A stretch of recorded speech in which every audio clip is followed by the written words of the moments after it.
ونعوذ باللہ من شرور انفسنا ومن سیئات اعمالنا من يهده الله فلا مضل له ومن يضلل فلا هادي له واشهد ان لا اله الا الله وحده لا شريك له واشهد ان محمدا عبده ورسوله اما بعد فان خير الحديث كتاب الله وخير الهدي هدي محمد صلى الله عليه وسلم وشر الأمور محدثاتها وكل محدثة بدعة وكل بدعة ضلالة وكل ضلالة في النار.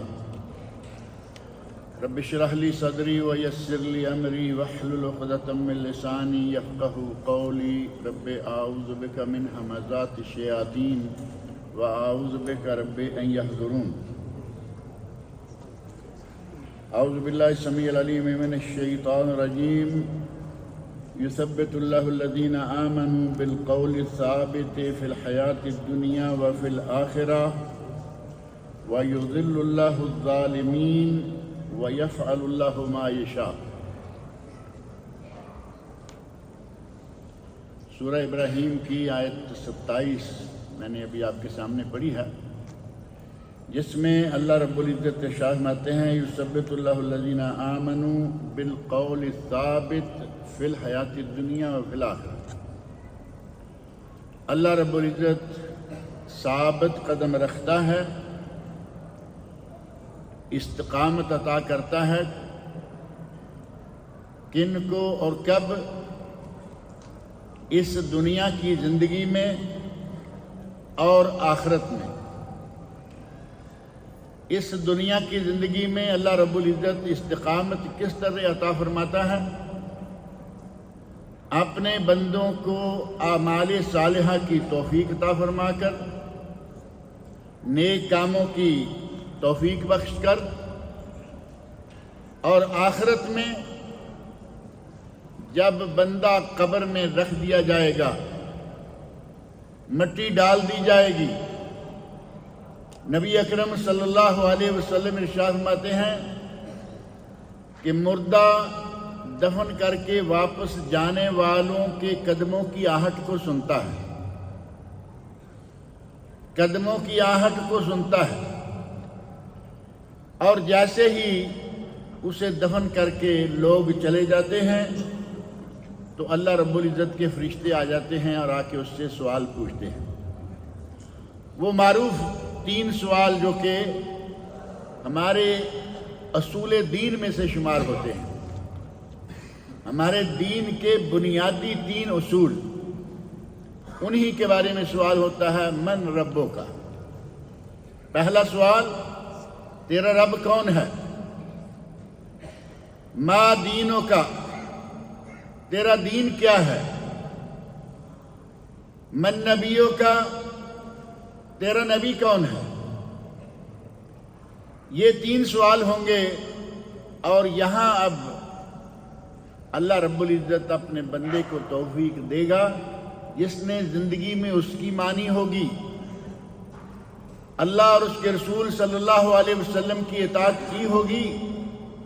اللہ رب العزت یہاں اسے ثابت قدم رکھے گا، فرشتوں کے سوال پر اسے جواب مہیا کرے گا.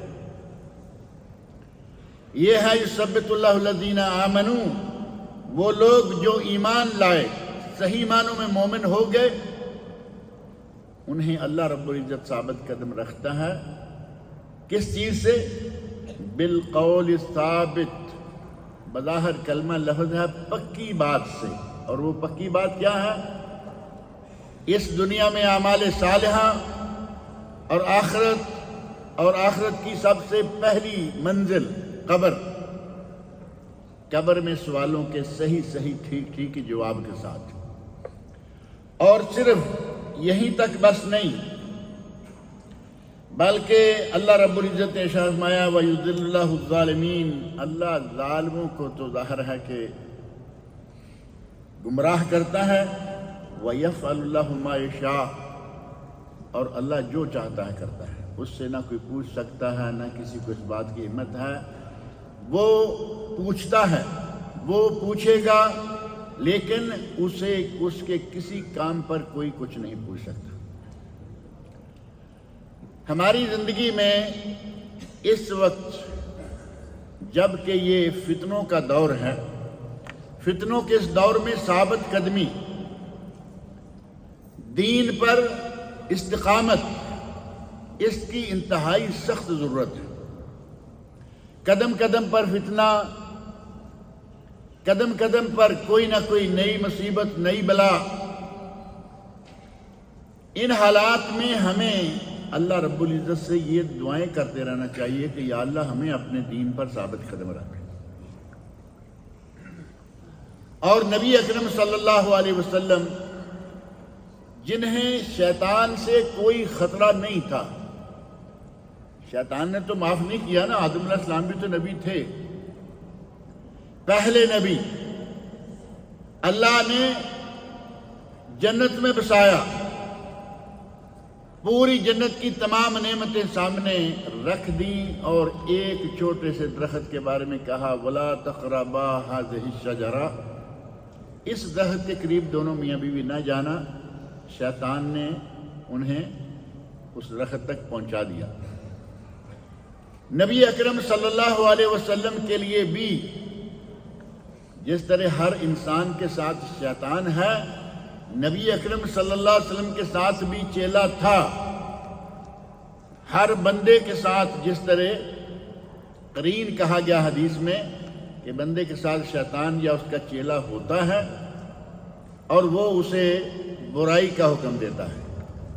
نبی اکرم صلی اللہ علیہ وسلم سے پوچھا گیا یا رسول اللہ کیا آپ کے ساتھ بھی قرین ہے؟ تو آپ نے فرمایا ہاں میرے ساتھ بھی قرین ہے، لیکن میرا قرین مسلمان ہو چکا ہے، مجھے وہ برائی کا حکم نہیں دیتا۔ باوجود اس کے کہ آپ کا قرین آپ کو کسی برائی کا حکم نہیں دیتا، اس کے باوجود نبی اکرم صلی اللہ علیہ وسلم بکثرت یہ دعا مانگا کرتے تھے، یا مثبت القلوب یا مقلب القلوب، اے دلوں کو پھیرنے والے، ثبت قلبی علی دینک، اے دلوں کو پھیرنے والے ثبت قلبی علی دینک۔ صحابہ کرام نے پوچھا یا رسول اللہ آپ یہ دعا بہت مانگتے ہیں، تو آپ نے فرمایا بندوں کے دل، القلوب بین اصبعین، اب یہ تو ہماری انگلیاں ہیں اور وہاں نبی اکرم صلی اللہ علیہ وسلم نے اللہ کی انگلیاں فرمایا۔ بندوں کے دل اللہ کی دو انگلیوں کے دوران، دو انگلیوں میں جیسے کوئی پکڑ لیتا ہے، ہم تو لیسا کمثلہ شیء یہ اشارہ کر کے بتاتے ہوئے ڈر آتا ہے، کیونکہ اللہ کی تو مثل کوئی ہے ہی نہیں۔ محض سمجھنے کے لیے کہ کوئی بھی دل ہے اللہ کی دو انگلیوں میں، پورے بنی نوع انسان کے دل اللہ کی دو انگلیوں میں ہے، انہیں وہ جیسے چاہتا ہے ہلاتا ہے۔ اس لیے میں یہ دعا بکثرت کرتا رہتا ہوں، یا مقلب القلوب ثبت قلبی علی دینک، اے دلوں کو پھیرنے والے میرے دل کو اپنے دین پر ثابت قدم رکھنا۔ اور جب نبی صلی اللہ علیہ وسلم یہ دعا اتنی کثرت سے مانگتے ہیں تو پھر ہم کون ہیں؟ ہم تو کہتے ہیں نا کہ ہم تو کس باغ کی مولی ہیں یا کس تھالی کا بینگن ہے، ہم تو نبی اکرم صلی اللہ علیہ وسلم کے مقابلے میں کچھ بھی نہیں ہیں۔ ہمیں تو چاہیے کہ اللہ رب العزت سے ثابت قدمی کی بکثرت دعا کیا کریں، لیکن آپ دیکھیں گے کہ آج کے دور کے فتنے مسلمانوں کو اپنے اندر اس طرح گھسیٹے چلے جا رہے ہیں، یہ دعا یاد رکھنا تو دور کی بات ہے، ہمیں تو نمازیں تک یاد نہیں، 5 وقت کی نماز ہوتی ہے اس کی پرواہ نہیں، ہمیں بس روٹی چاہیے اور بہت زیادہ چاہیے۔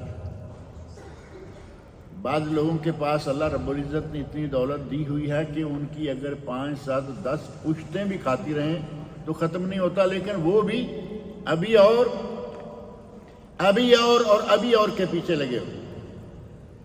اور نبی اکرم صلی اللہ علیہ وسلم نے صحیح فرمایا کہ بنی آدم کا پیٹ قبر کی مٹی کے سوا کوئی چیز نہیں بھر سکتی۔ قبر کی مٹی ہے جو بنی آدم کے پیٹ کو بھرے گی۔ ان حالات میں جب کہ فتنے اپنا منہ کھولے کھڑے ہیں، آپ کے سامنے سیٹلائٹ چینل ہیں فتنوں سے بھرے ہوئے، آپ کا اپنا موبائل ہے فتنوں سے بھرا ہوا، آپ کے بازار تجارتی امور لے لیں تب، اور عریانی اور فحاشی لے لیں تب فتنوں سے بھرے ہوئے۔ اللہ رب العزت نے ان حالات میں خاص طور پر ہمیں قرآن کریم میں دعائیں سکھلائیں، نبی اکرم صلی اللہ علیہ وسلم نے دعائیں سکھلائیں، ربنا لا تزغ قلوبنا بعد اذ ہدیتنا۔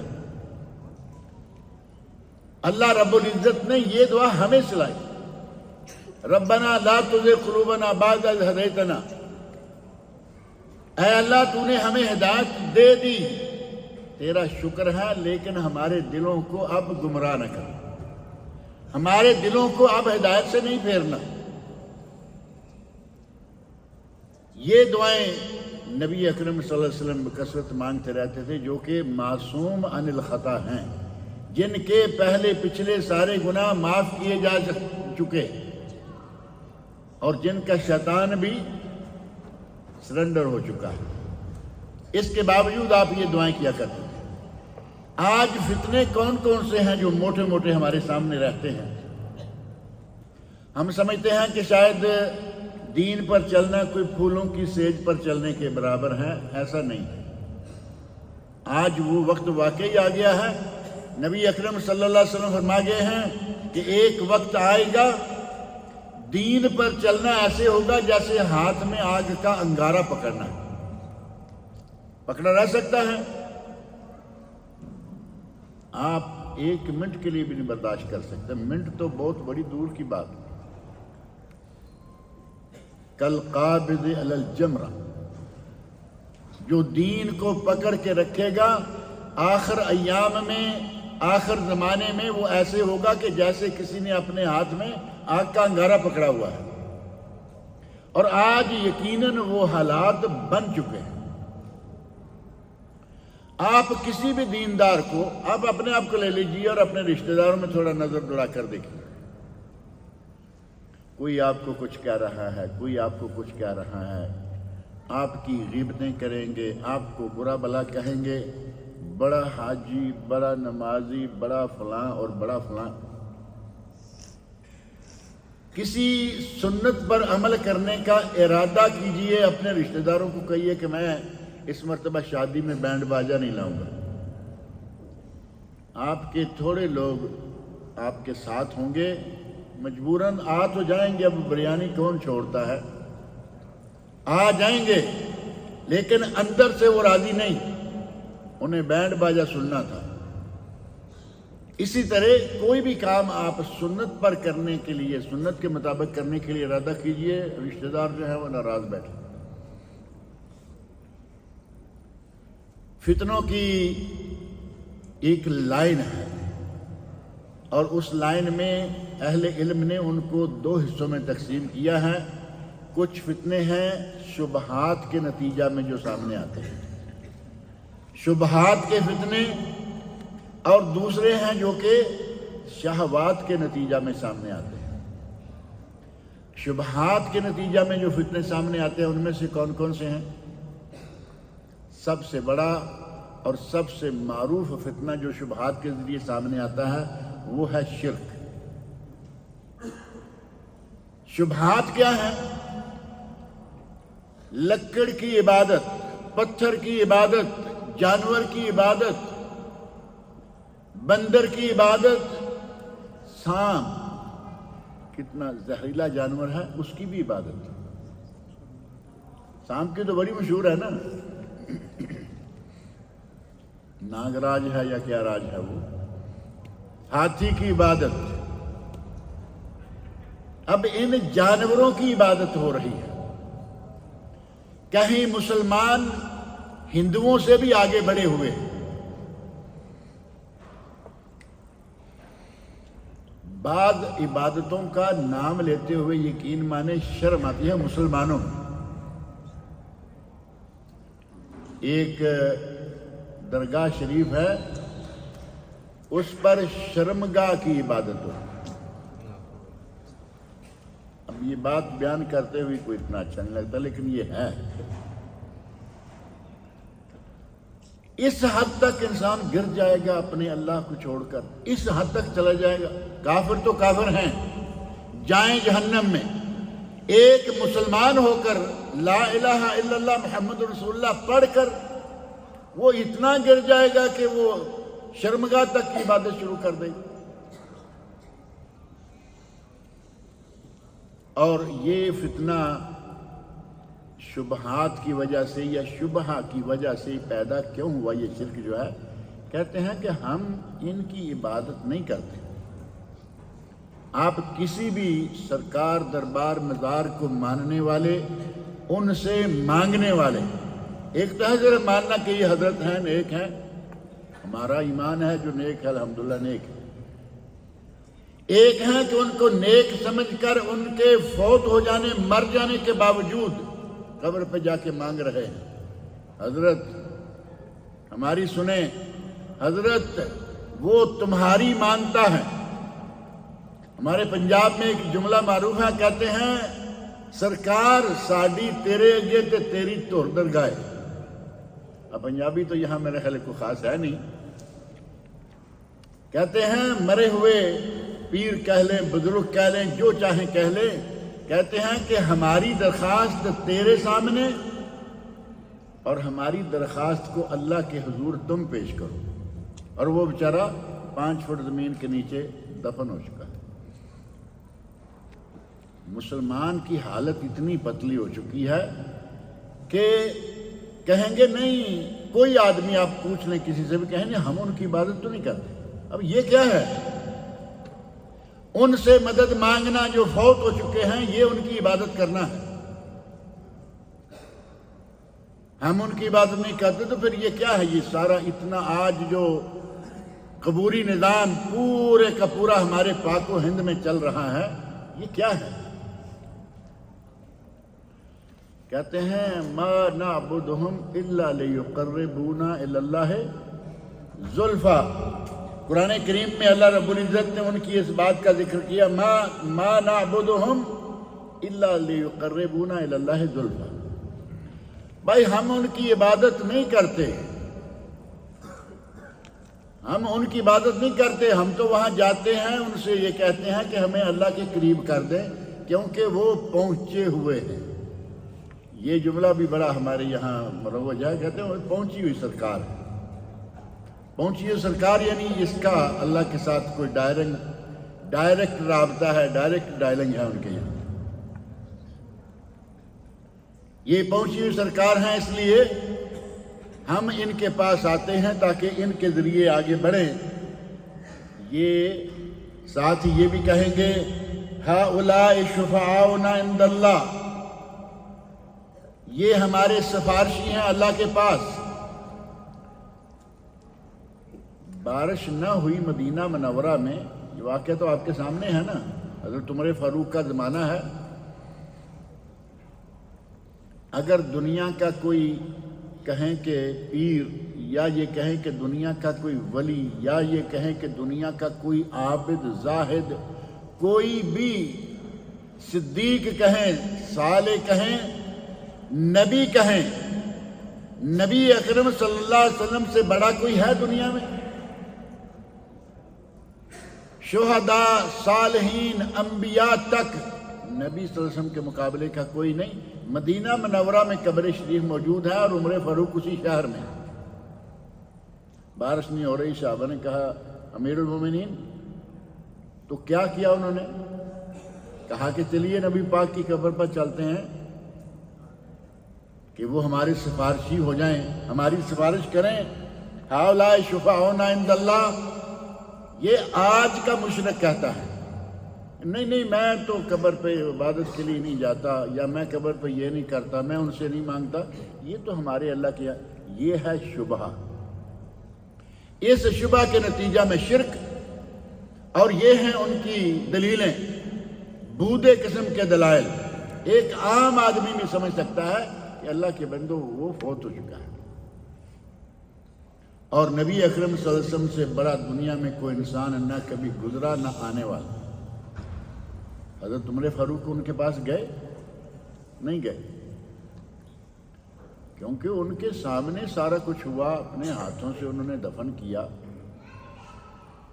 اور گئے تو کہاں؟ زندہ انسان کے پاس۔ اور زندہ انسان بھی کون ہے؟ نبی اکرم صلی اللہ علیہ وسلم کے چچا حضرت عباس بن عبد المطلب رضی اللہ عنہ۔ آج بھی یہ کیوں کہتے ہو کہ ہم انہیں اپنا سفارشی بنے؟ کسی نیک صالح پیر کے پاس، نیک صالح ولی کے پاس، پیر بھی کہہ لیں کوئی بات نہیں، پیر بھی استاد بھی کہہ لیں کوئی بات نہیں، وہ نیک صالح تو ہو۔ اور آج ہمارے پاکستان انڈیا کے ماحول میں آپ مجھ سے زیادہ جانتے ہیں، کیونکہ آپ آتے جاتے رہتے ہیں، میں ذرا بہت کم جاتا ہوں۔ وہاں بدماش ترین لوگ دیکھیں گے، بدخماش، زانی، شرابی، نشئی، اور یہ پیر صاحب ہیں، دین سے دور، نہ داڑھی نہ مونچھ۔ بلکہ ایک پیر صاحب ہمارے علاقے میں تھے، ایک عرصہ ہوا دنیا پاک ہو گئی ان سے، خاص کم جہاں پاک یہی ہے نا کہ دنیا پاک ہو گئی ان سے، نہ داڑھی تھی نہ مونچھ تھے نہ سر کے بال تھے، پورا گول مول، پتہ نہیں کیا لاٹو ٹائپ تھے، نماز بھی نہیں پڑھتے تھے۔ اور ان کے مریدوں میں سے یہی تھا کہ جب پیر نماز نہیں پڑھے گا تو مرید کو کیا ضرورت ہے پڑھنے کی، وہ تو پہلے بخشے بخشائے ہیں۔ اس قسم کے پیر مانے ہوئے ہیں، نماز کے قریب نہیں جاتے، اللہ کے نبی صلی اللہ علیہ وسلم کی سنتوں کو نہیں مانتے، ان پر عمل نہیں کرتے۔ اور آپ کے سامنے کوئی ایک پروگرام ہے سر راہ یا کیا نام سے، ٹیلی ویژن میں بڑا معروف ہے، ہر ہفتے کسی نہ کسی پیر کو لے کے وہ کھڑا ہوتا ہے، ننگا کیا ہوا ہوتا ہے، ذلیل کیا ہوتا ہے ساری دنیا کے سامنے۔ یہ نہیں ہے کہ بھائی کوئی اندر، سر عام، میرا نام ہی سر عام ہے پروگرام، سر راہ نہیں، سر عام۔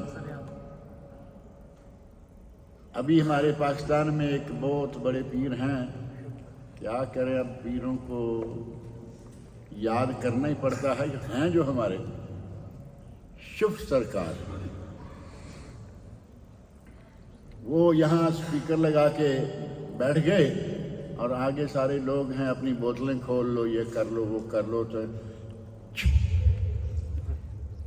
یہ سارے لوگوں کی بوتلوں میں ان کے اذکار وغیرہ، آپ بوتل اپنے پاس رکھیں۔ شفا بھائی بوتل دکھا رہے ہیں مجھے، شف سرکار۔ جو لوگ کبھی کبھار دیکھتے ہیں، انہوں نے یوٹیوب پہ یہ وہ پہ بعض دیکھے ہوں گے، اس آدمی نے اس کو بالکل ننگا کر دیا کہ یہ کتنا ہے، یہ کیا ہے، اور کتنی مسلمان بہو بیٹیوں کی عزتیں برباد کر رہا ہے۔ یہ پیر ہیں سرکار، پیر تو محض چھوٹا لفظ ہے، سرکار،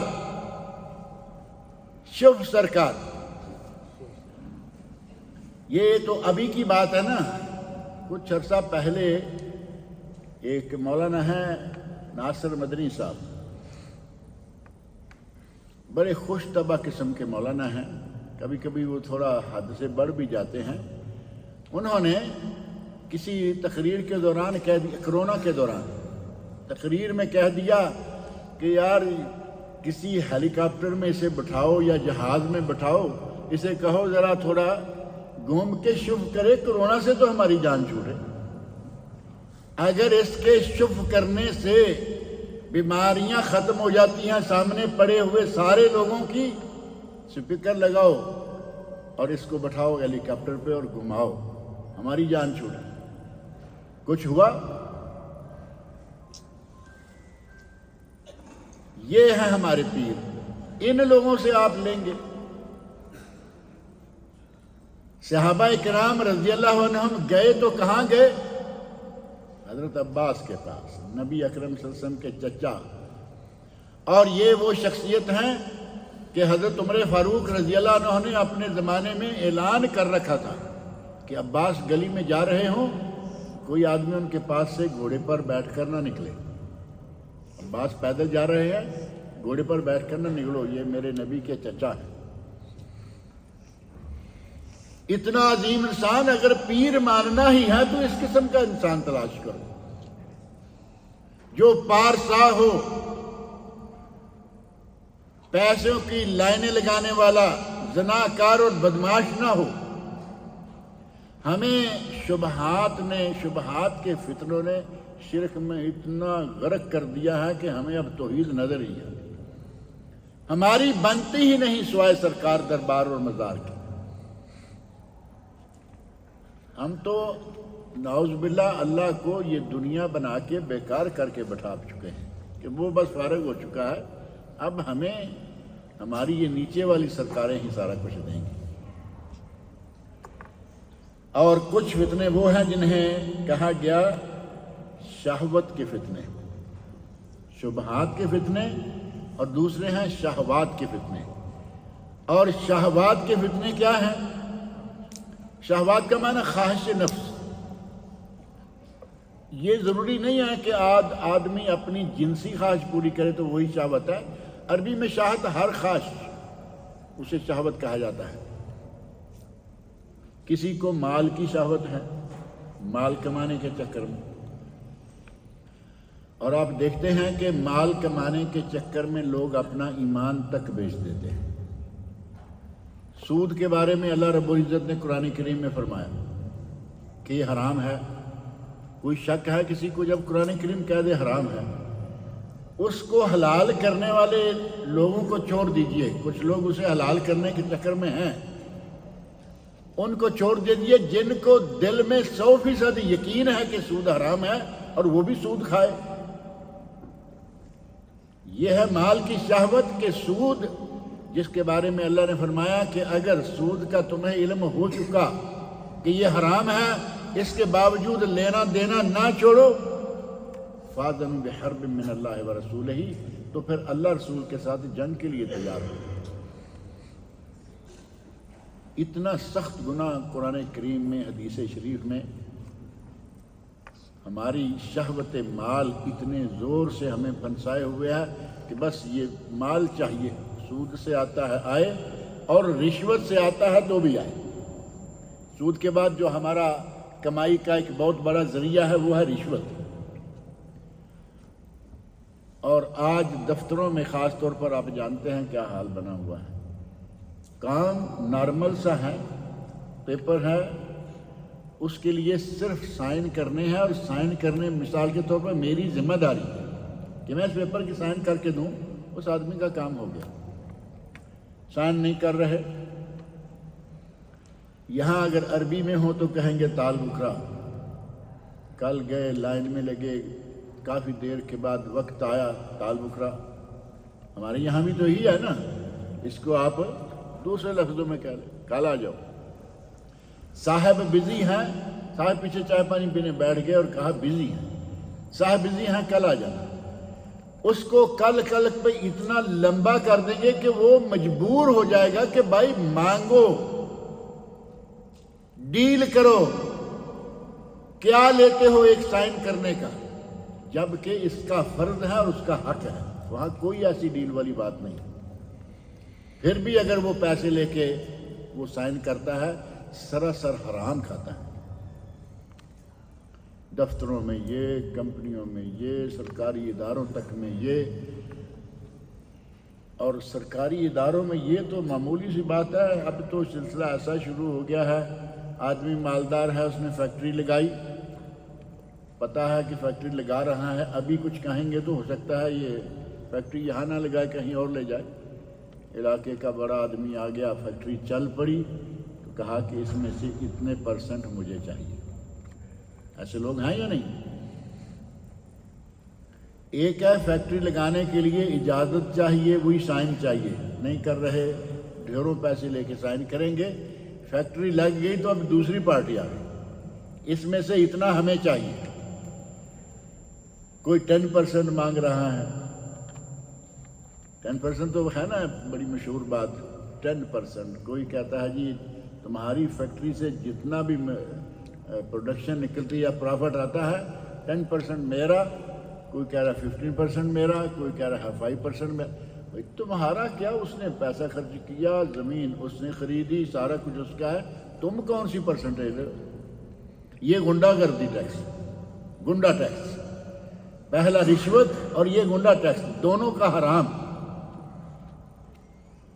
رشوت کھانا, سود کھانا اور خیانت کر کے کھانا. کمپنی کا کام ہے سیلز مین ہے, کمپنی کا کام ہے پرچیزر ہے نا, یہ ساری اسامیاں. کھانا چاہیں تو بہت کھاتے ہیں, اور اگر کوئی بچنا چاہے تو بہت اس کے لیے مشکل ہو جاتی ہے. بعض لوگوں نے بتایا کہ ہمارے ساتھ اس طرح ہو رہا ہے کہ لوگ کھا رہے ہیں, ہم نے معمولی اشارہ کیا تو کہا کہ یہ ہمارے ساتھ شامل ہو جاؤ, اور اگر شامل نہیں ہوگے تو یہاں سے نکال دیے جاؤ. اب ہم کیا کریں؟ اب بتائیے کہ کیا آدمی کرے؟ شامل ہوتا ہے تو حرام میں شریک ہو گیا, اگر شامل نہیں ہوتا کمپلین کرتا ہے تو غریب آدمی کی کون سنتا ہے, وہاں کہیں گے جی خام خام, الٹا اسے نکلوا دیں گے. اور یہ جگہ جگہ ہو رہا ہے. یہ ہے شہوت مال. مال کی شہوت کے چکر میں ایسے بیچارے لوگ کتنے ہیں, پھر وہ کمپرومائز کر دیتے ہیں, تم کھاتے ہو کھاتے رہو, میں خاموش رہوں گا. اللہ لگا, میں کھا تو نہیں سکتا, کھاتے ہوئے کو دیکھنا وہ اس کی مجبوری بن گئی. کوئی دوسری نوکری ملتی ہے نہیں ملتی ہے, تم جانو, تمہارا کام جانے, اللہ کے سامنے تم نے جواب دینا ہے. حالانکہ یہ بھی ہمارے ایمان کی کمزوری ہے. یہ مال کے فتنے, اور اسی طرح کے بہت سارے مال کے فتنے اور ہیں. پیٹ کا فتنہ, کمانے کے لیے حلال کی پرواہ نہیں, جو بھی آ رہا ہے آئے. اور ایک فتنہ جو آج بہت پھیلتا جا رہا ہے وہ ہے شرمگاہ کا فتنہ. شرمگاہ کا فتنہ, زناکاری. شیطان زنا پہ, شیطان لواط پہ, غلام بازی پہ لگا دیتا ہے. اور اب آہستہ آہستہ صورتحال کچھ اس قسم کی بنتی نظر آ رہی ہے کہ جو کبھی پہلے بہت سنا کبھی کہ وہی فلاں آدمی اس طرح پکڑا گیا, اب کوئی معمولی سی بات لگی, وہ کسی لڑکی کے ساتھ پکڑا گیا اور یہ بات کی اور بات ختم. یعنی زنا, اللہ رب العزت نے فرمایا لا تقرب الزنا, لا تقرب الزنا, زنا کرنے سے منع نہیں کیا, زنا کے قریب جانے سے بھی منع کیا. ولا تقرب الزنا فإنه فاحش, یہ فحاشی ہے. اللہ رب العزت نے قریب جانے سے منع کیا. اب آہستہ آہستہ ہمارے میڈیا نے, ہمارے ڈراموں نے, پاک و ہند کی فلمیں, بلکہ پاک و ہند کے ساری دنیا کی فلمیں اس چیز کو اتنا عام اور نارمل بنا کے پیش کر رہی ہیں کہ گویا یہ کوئی بڑی بات نہیں. جبکہ اسلام نے اس سلسلہ میں کیا تعلیمات دی ہیں کہ اگر شادی شدہ زانی ہے تو اس کی سزا کیا ہے؟ رجم. رجم, سٹوننگ ٹل ڈیتھ, اس کی موت تک اسے پتھر مارو جب تک مر نہ جائے. شادی شدہ, دوسرے لفظوں میں سزائے موت کہہ لیں. اور اگر کنوارے ہیں, لڑکی ہے لڑکا ہے, 100 کوڑے. وہ تقریب عام 1 سال ملک بدر. اب 100 کوڑے غیر شادی شدہ کے لیے. اللہ رب العزت نے قرآن کریم میں, نبی اکرم صلی اللہ علیہ وسلم نے احادیث میں اتنی سخت سزائیں رکھی.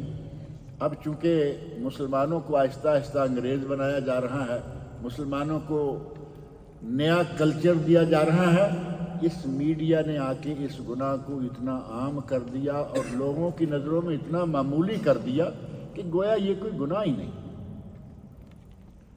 اگر ہے بھی ناجائز تو معمولی بات، جبکہ شرک گناہوں میں سے سب سے پہلے نمبر کا گناہ، اور یہ 7 گناہوں میں سے ایک گناہ۔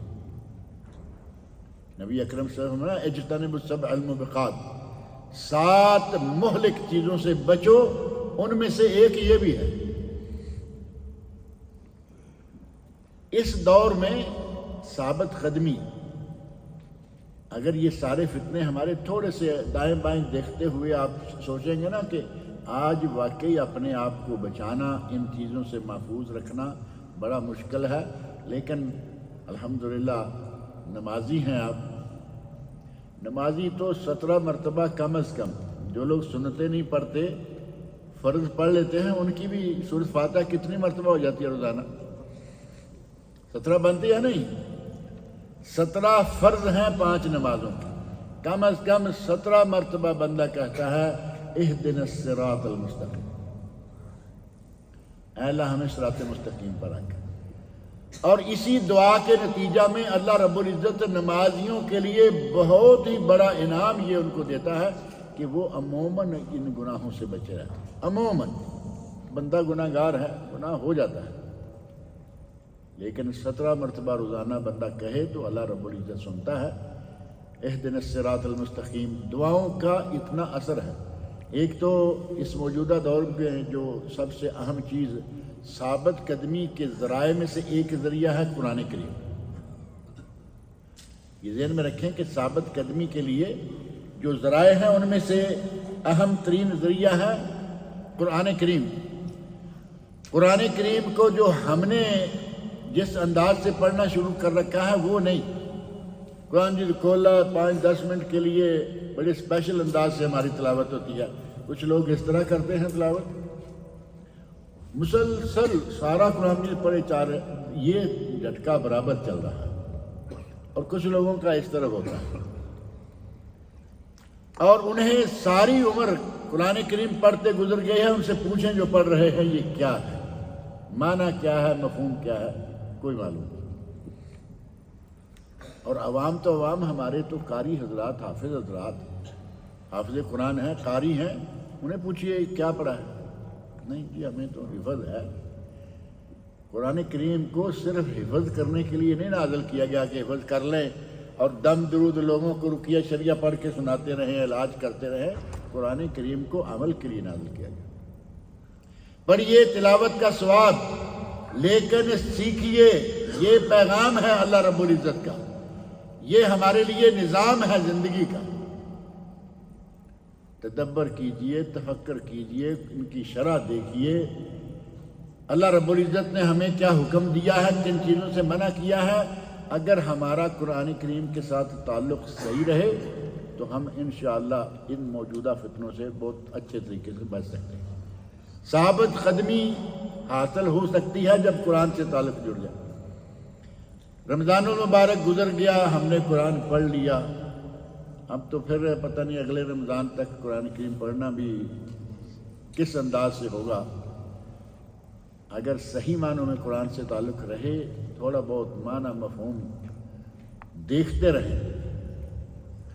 میں نے گزشتہ اس رمضان کے آخر میں، گزشتہ کہ ابھی کل تو رمضان گزرا ہے، ایک درس میں یہ بات کہی تھی کہ آپ یہ طے کر لیں کہ ہم نے قرآن کریم کو پڑھنا ہے اور پڑھتے رہنا ہے، اور صفحے مقرر کر لیں، اتنے صفحے ہم نے روزانہ پڑھنا ہے۔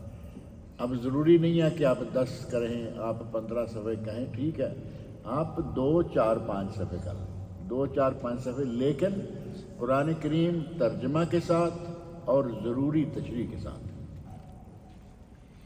آپ بڑی تفسیر کی کتاب لیں گے، تفسیریں 2, 4, 6, 10, 20, 30, 40 جلدوں تک تفسیریں موجود ہیں۔ قرآن کریم 30 سپارے اور تفسیر 40 والیم۔ المحرر الدرر السنیہ ایک ادارہ ہے، اور اتفاق سے دیکھیں آپ کے شہر میں ہے۔ دنیا بھر کی حدیث کی کتابیں ان کی ویب سائٹ میں موجود، دنیا بھر کی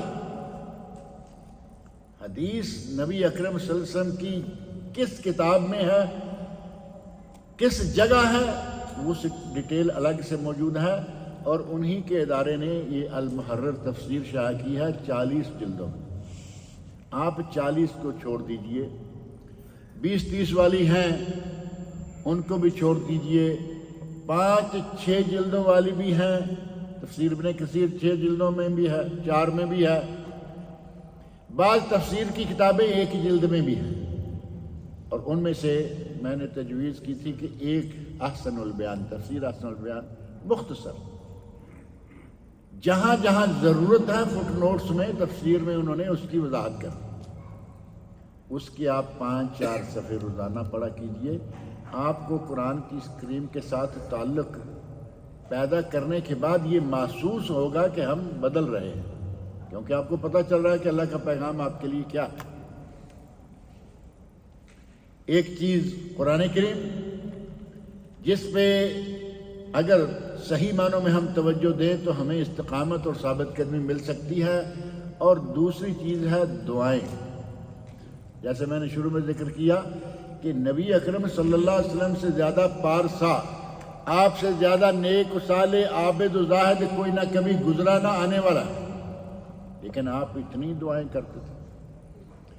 سوتے وقت دعائیں، اٹھتے ہیں تو دعائیں، اٹھ کے قضائے حاجت کے لیے باتھ روم میں جا رہے ہیں تو دعائیں، اور جو بھی دعا ہے آپ دیکھیں کہ ان میں کتنی ہمارے لیے خیر ہے۔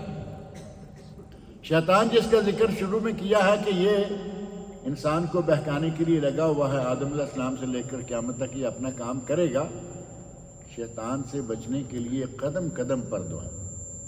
باتھ روم میں جائیں تو بسم اللہ، اللہم انی اعوذ بک من الخبث والخبائث، دعا یاد ہے نہیں سب کو؟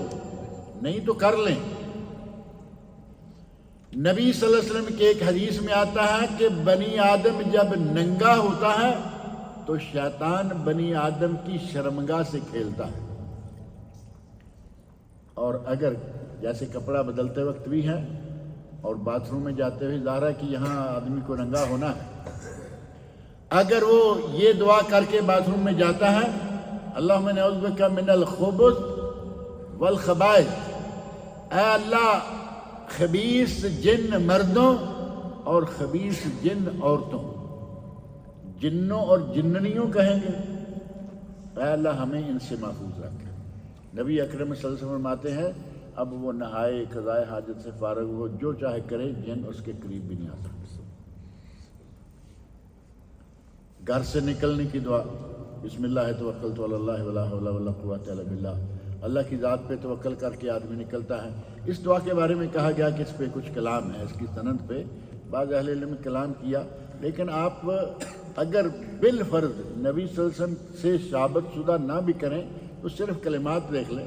بسم اللہ، گھر سے نکلنے لگا، بسم اللہ کر کے گھر سے قدم نکالا کہ میں اللہ کے اسم گرامی کے ساتھ نکل رہا ہوں۔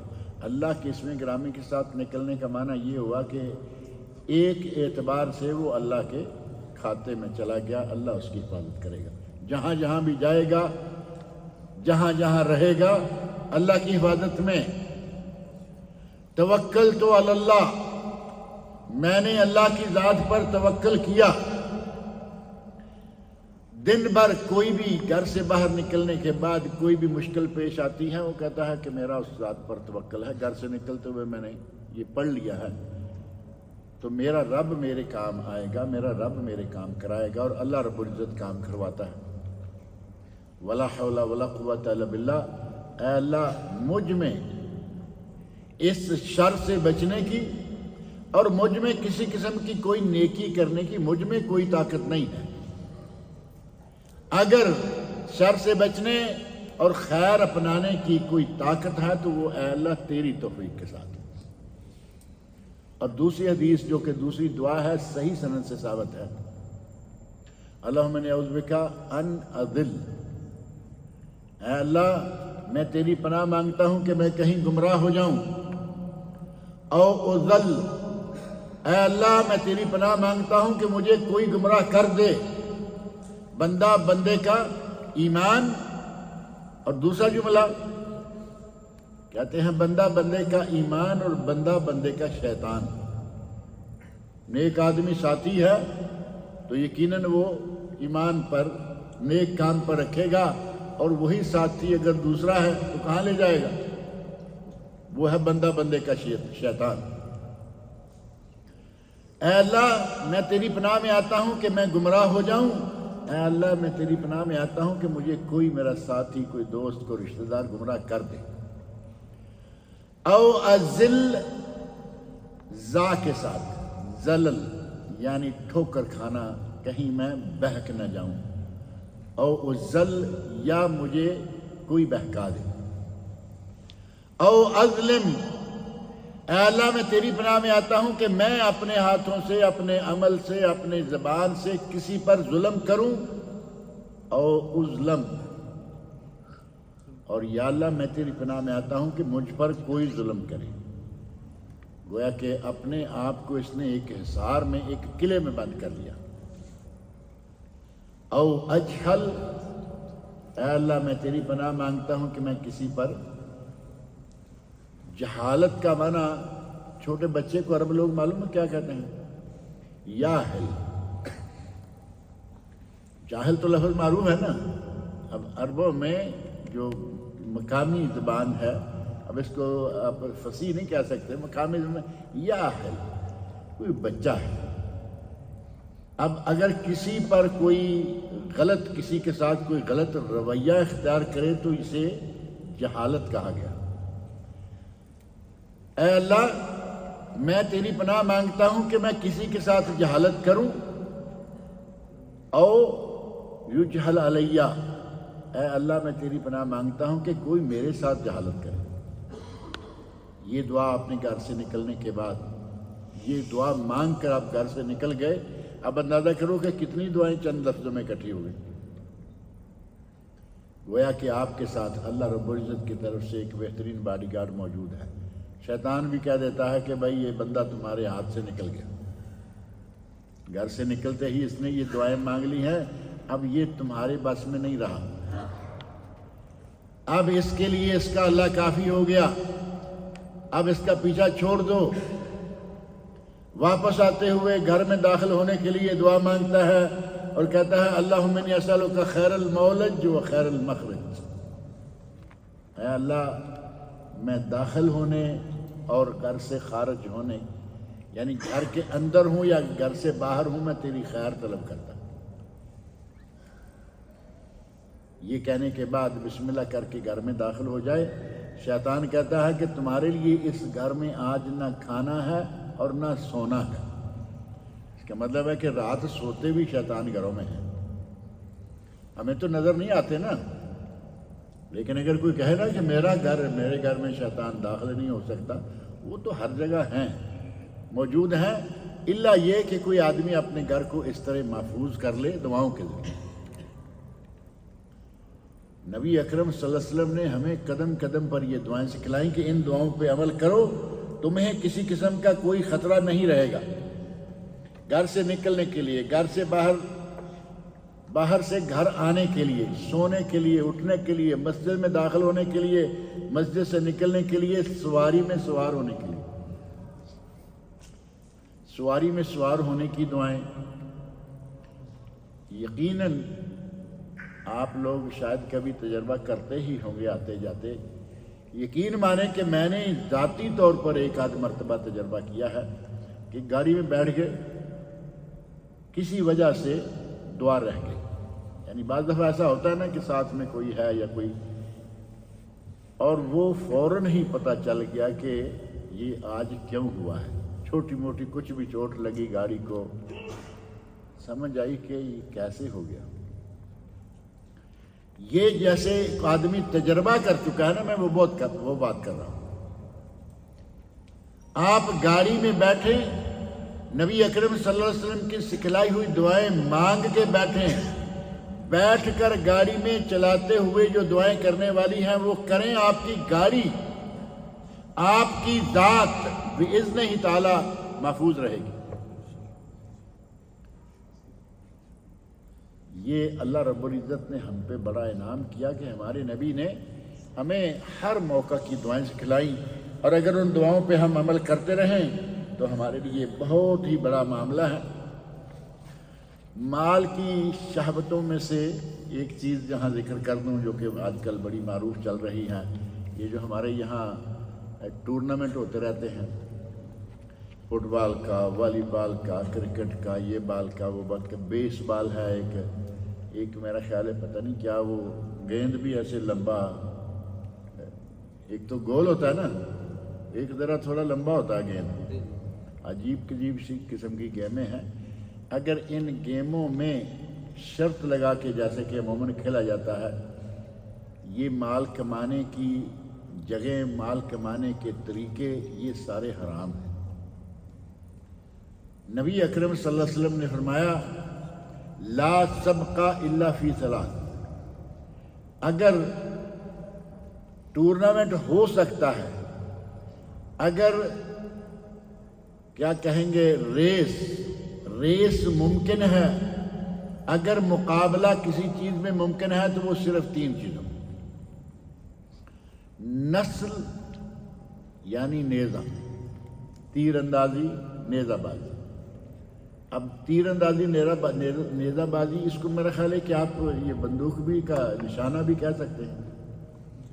ان چیزوں میں اس میں مقابلہ جائز ہے، اور اس کے پیچھے مصلحت کیا ہے کہ انسان اپنے آپ کو جہاد کے لیے تیار کرے۔ یہ نہیں کہ بندوں کو مارنا ہے، نشانہ پکانا، تیر سے، نیزے سے، تیر اندازی کو نبی صلی اللہ علیہ وسلم نے فرمایا کہ اس میں مقابلہ جائز ہے، یعنی میں جیت گیا تو مجھے یہ دینا، گھوڑ دوڑ، اس میں مقابلہ جائز ہے، اور اونٹوں کی دوڑ، اس میں مقابلہ جائز ہے، اور تیراکی کے بارے میں کہا گیا کہ تیراکی میں بھی مقابلہ جائز ہے۔ اب ہمارے یہاں تیراکی میں مقابلے آپ نے بھی دیکھے ہوں گے کہ لڑکیاں ننگی تیراکی کے وہ مظاہرے کر رہی ہیں، جہاں مردوں کو آنا تھا تیراکی سیکھنے کے لیے، جہاد کی تیاری کرنے کے لیے، اب یہ پیچھے رہیں یا نہ رہیں، عورتیں یہ کام کر رہی ہیں۔ اگر کوئی ان 3-4 چیزوں کا جن کا جہاد کے ساتھ تعلق ہے، ان چیزوں کو سیکھنے کے لیے اس قسم کے مقابلے کرتا ہے تو جائز ہے۔ اب باقی جتنے مقابلے ہیں اگر وہ شرط کے ساتھ ہوں گے تو پھر ان میں سے کوئی مقابلہ بھی جائز نہیں ہے۔ ثابت قدمی کے لیے 1-2 نہیں بلکہ کئی اسباب ہیں، قرآن کریم ہے، اسی طرح جیسے میں نے ذکر کیا دعائیں ہیں۔ اللہ رب العزت ہمیں دین اسلام پر ثابت قدم رکھے۔ ممکن ہے کہ اگلے جمعہ میں کچھ چیزیں اور ذکر ہوں یا کبھی دوسرے موقع پر صحیح انشاءاللہ۔